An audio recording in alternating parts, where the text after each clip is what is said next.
Well, hello there. This is Hot Cup of Joe coming from my channel, Endless Roads. I'm sitting here in mid Missouri, a little backwater town called Montgomery City, Missouri.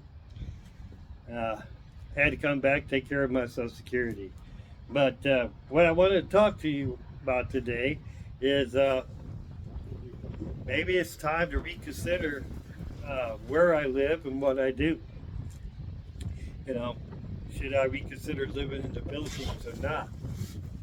Uh, let's say the word for today is arbitration. For you who don't know what arbitration is, there are several different types of arbitration. Arbitration is like where you compare currency from one to the other. You compare the cost of living from one geographic area to the other, or commodities from one to the other. Take an example. Let's say I buy 4 or 5 chickens here, and it costs me about $25. Now, over in Warrenton, which is about 30 miles that away, it costs $45. So if I take the chickens over there, I have an increase of $15.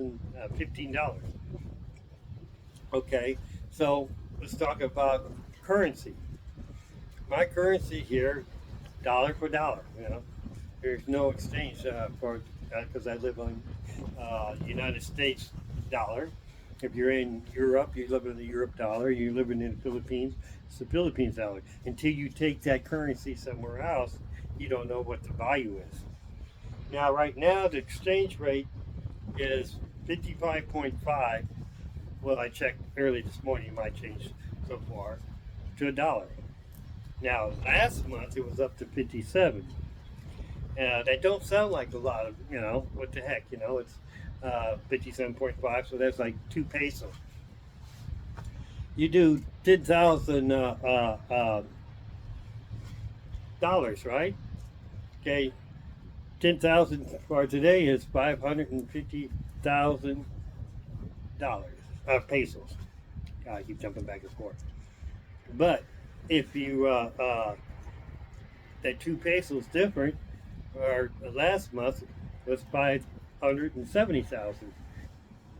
So 20,000 pesos different. So it's a difference of $400. Okay. Now Philippines been pretty stable, but it's been actually a pretty good thing because I remember coming back in 2016 going there, and it was just 40 pesos to a dollar. Then it went up to 45 when I was there in 2017. Then I went back in 2019 and it was 48. And I got stuck here in America for 2 years, because of the pandemic. And I come back and I hear it's what it is right now, 55. But then it went all the way up to 60 uh, pesos to a dollar. Now you take that 60. If I would have had 10, if I would have went and switched 10 or $20,000 into pesos and just put it in the bank over there, that would have netted me close to $800, I believe, extra that I didn't have to work for, and I would have left that in there. And then when the price went down, because I converted it to dollars, to pesos. Sorry about switching it around there. It would stay that. I would have had a net gain. Now, think about if you're renting a place. That's why I said my rent is fluid. Actually, it's set at 5,000 pesos a month, which is very cheap. But it gets cheaper every year, or every time the peso loses to the dollar. Last month, my pesos were 57. So, my rent was around $84. Now, this month, my rent is $90 compared to my American money, converting it there because that 2.5 pesos went down. Now, next month, we don't know what's going on, or next week or so. It might go down 53, 52. Now my rent's going up, right? That's why I've been considering other places. I'm always looking at other places. In Argentina, for the last year and a half, its economy's gone down. Yes, and that is horrible for the people living there. But it's people are flocking to Argentina right now from other countries because the exchange rate is so good. It's great for us. So you say you go over there again, you find a house and it's only 10,000 American dollars, right? Well, exchange rate officially, is 350 pesos per dollar. So if you go over there with 10,000 pesos, you're spending, what's it, 350,000 pesos for that place. But if you go on the international thing and you actually look at the real price of it, it is 1,000 pesos. Well, last month it was 1,000 pesos per dollar. So 10,000 times 1,000, what's that, a million pesos? So, okay, what I'm trying to get here is, okay, so you get over there and you see this house. And the house is at 350, or let's say a million pesos.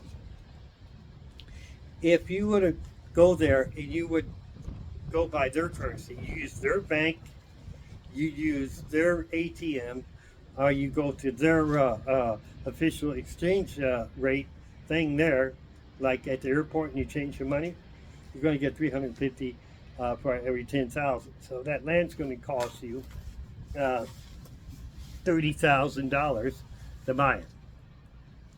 But if you buy your money here, you go to the bank, and most banks can do this. You say, I want $10,000 worth of Argentina money, and they will get to you, but they'll give it to you at the 1,001 rate. So now you brought that land, that 1 million peso land, for only 10,000.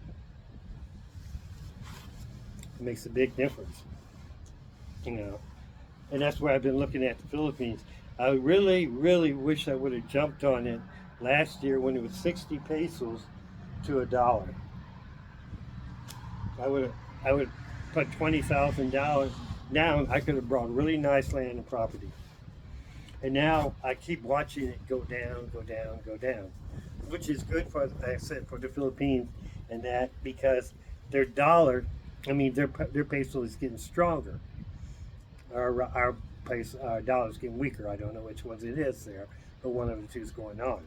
But their inflation is still going up. Now, I looked at some prices here in America the other day. I could put them up here. I'm not going to worry about that though.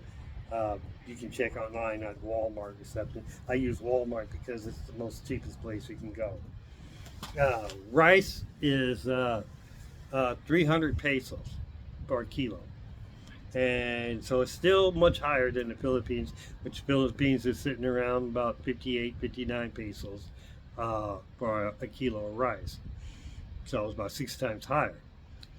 And but I remember the year before that rice was 39, 40, so it's almost doubled, and that's in a year's time. So if the economy don't change and stuff, and the price of the dollar, the arbitration between the dollar and the Filipino peso keeps getting closer, but the cost is higher, does it make sense to stay there?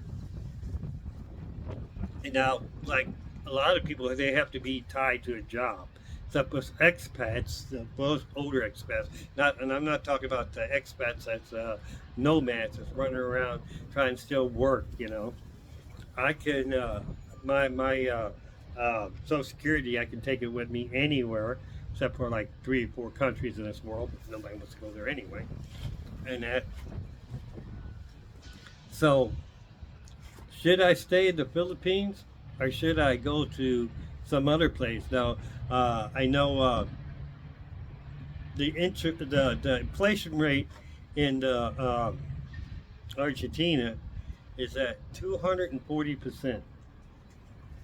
Now, Turkey is at like pretty close to like 190% in that.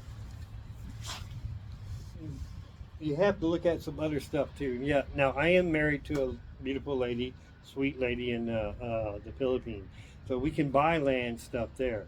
But say like you're a single person, you might want to look at other factors too for when you're doing this, figuring out the arbitration between stuff. Is can you own land if you're a foreigner or expat in that country and you're not married to somebody? Can you own a business? Now, prices, everything is pretty high right now there in Argentina, but it looks like it's going to change around. If you can get there early enough, you start a business, or you buy land and you start agriculture thing there, either raising Argentinian beef, which is very high praised in the world, or if you want to grow vegetables, stuff like that, you can buy that land pretty cheap right now because of the arbitration between the dollar and Argentina peso. So I'm really considering that. And even if I decide to stay in the Philippines or do dual citizenship, not citizenship, but dual places, you know, because if I buy a piece of land there right now at 1,000 to 1, it's going to be a really good deal because when their economy goes up, that land's going to go up too, and the house that you have is going to be valued more. So yeah, I'm debating about should I get up and jump at it, or should I just try, just keep going, you know, the way I am. So anyway, that's my thought. Give me what you think. And by the way, you know, I want to thank I seen there's got 5 subscribers in the last week. I want to thank you for joining. And if you haven't yet, and you've been watching my videos, please subscribe and like my channel. It helps me make some contents and stuff like that. Anyway, just give me back your thoughts on this. And this is Cup Hot Joe. I'm going to get on out of here right now. I'm going to go make me something to drink. I've been sitting out here. It's a nice sunny day. Hope it's a nice and sunny day where you're at. You all be safe now.